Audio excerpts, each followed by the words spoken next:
দেখুন, জীবনে যাই করেন না কেন জীবিত কিন্তু এখান থেকে বেরোতে পারবেন না। আপনাকে মৃত্যুর স্বাদ অবশ্যই গ্রহণ করতে হবে।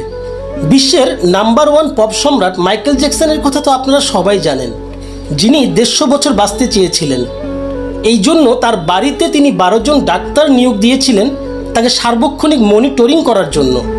15 জন ট্রেনার ছিল তাকে ব্যায়াম করানোর জন্য। সকাল থেকে রাত পর্যন্ত তার খাওয়া দাওয়া, ঘুম থেকে শুরু করে সকল কিছু নির্দিষ্ট একটা নিয়মের ভিতরে চলতো। বাঁচতে কি পেরেছেন? মাত্র 50 বছর বয়সী তিনি পৃথিবীর এই মায়া ত্যাগ করে চলে গিয়েছেন। আপনাকেও মরতে হবে, আমাকেও মরতে হবে। এই পৃথিবীর প্রত্যেকটি প্রাণীকেই মৃত্যুর স্বাদ গ্রহণ করতে হবে। তাই জীবনটাকে এমনভাবে তৈরি করুন, আপনার মৃত্যুর পরে একটা মুহূর্তের জন্য হলেও মানুষজন আপনাকে নিয়ে আফসোস করে।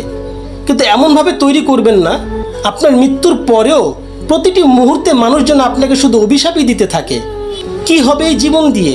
অল্প সময়ের জন্য আমরা পৃথিবীর মেহমান।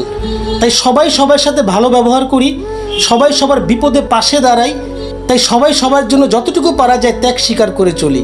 জীবন ক্ষণিকের, এখানে অভিশাপ কামাই করে কোনো লাভ নেই। জীবন ক্ষণিকের, সবার সাথে সবাই ভালো আচরণ করে চলি। আপনার মৃত্যুর পরে আপনার আচরণটাই থেকে যাবে। আপনি কি আচরণ করে গেছেন সবার সাথে, এগুলোই থেকে যাবে। আর কিচ্ছু থাকবে না এই পৃথিবীতে। সকল কিছু ধ্বংস হয়ে যাবে, কিচ্ছু থাকবে না।